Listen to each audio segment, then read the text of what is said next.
Welcome back to the deep dive. Today, we're digging into the source material you sent over on a pretty unique substance, 2C-B. Our goal, as always, is to pull out the really key insights, maybe some surprising facts, so you feel properly informed without getting bogged down. Yeah, 2C-B. It's interesting stuff. First made back in '74 by Alexander Shulgin. And what makes it stand out really is that it's both a hallucinogen and what's called a mild entactogen. Entactogen, like MDMA, meaning Yeah. touching within. Exactly. That same kind of feeling, that potential for introspection or empathy, but mixed with, distinct psychedelic effects. It's part of a bigger family, the 2Cs, which all kind of share similar vibes, but they vary quite a bit in how strong they are and how long they last. Okay, so it's got this unique blend. How do people actually use it then? What's the experience typically like, according to the sources? Well, most commonly it's ingested orally, like Yep. in capsules, or sometimes snorted, but usually at lower doses for that. Right, capsules seem standard. And the timing.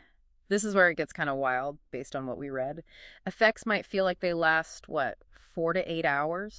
Somewhere in that range, typically. Yeah. After taking maybe 45 minutes to an hour and 15 minutes to kick in properly, peak around 2 to 4 hours in.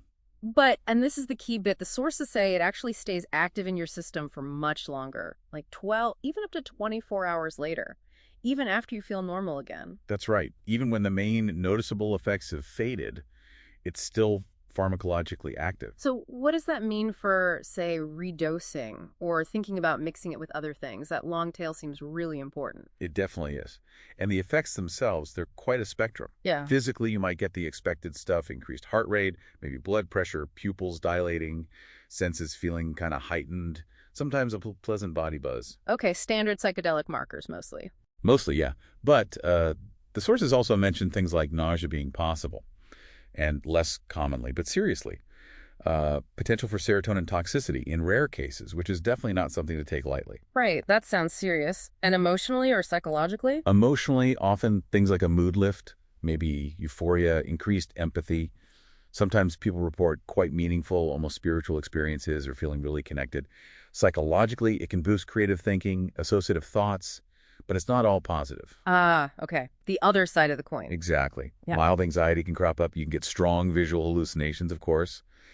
And again, rarely, but it happens, more severe things like temporary psychosis, pretty severe anxiety, or even ego dissolution, that profound loss of self-feeling. Really highlight how variable these things can be. Absolutely. So with such a wide range, how do the sources talk about using it more safely? What are the big takeaways there? Well, the concepts of set and setting come up again and again. They're absolutely crucial.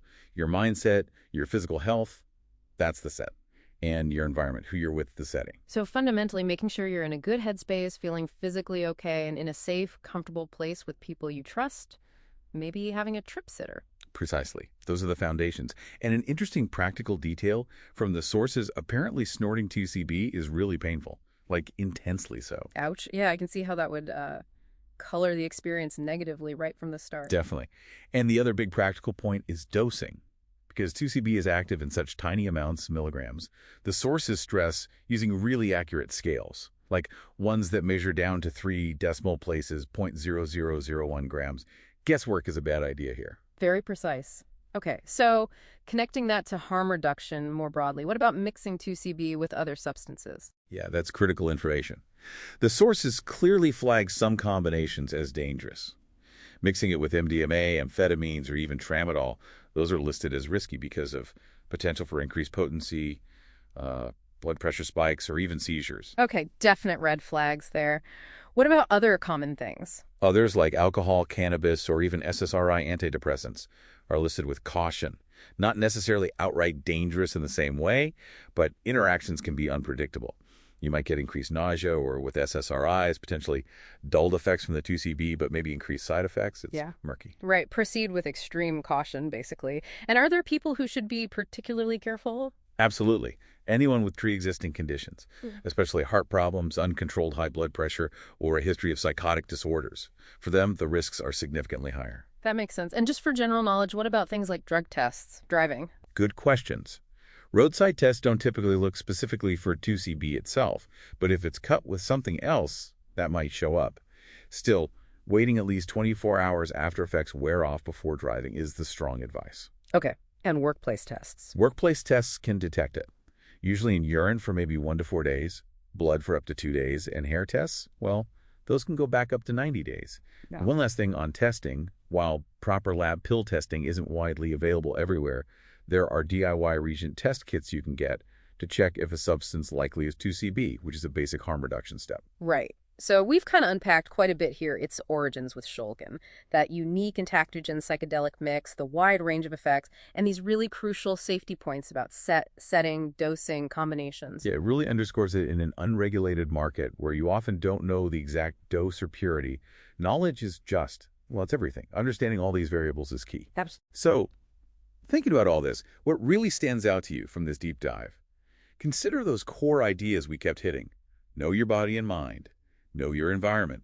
Know your drug. Practice harm reduction. Yeah, those principles seem pretty universal. They really are. They're not just about 2C-B, right? There's solid frameworks for thinking about any complex situation where lots of factors are interacting.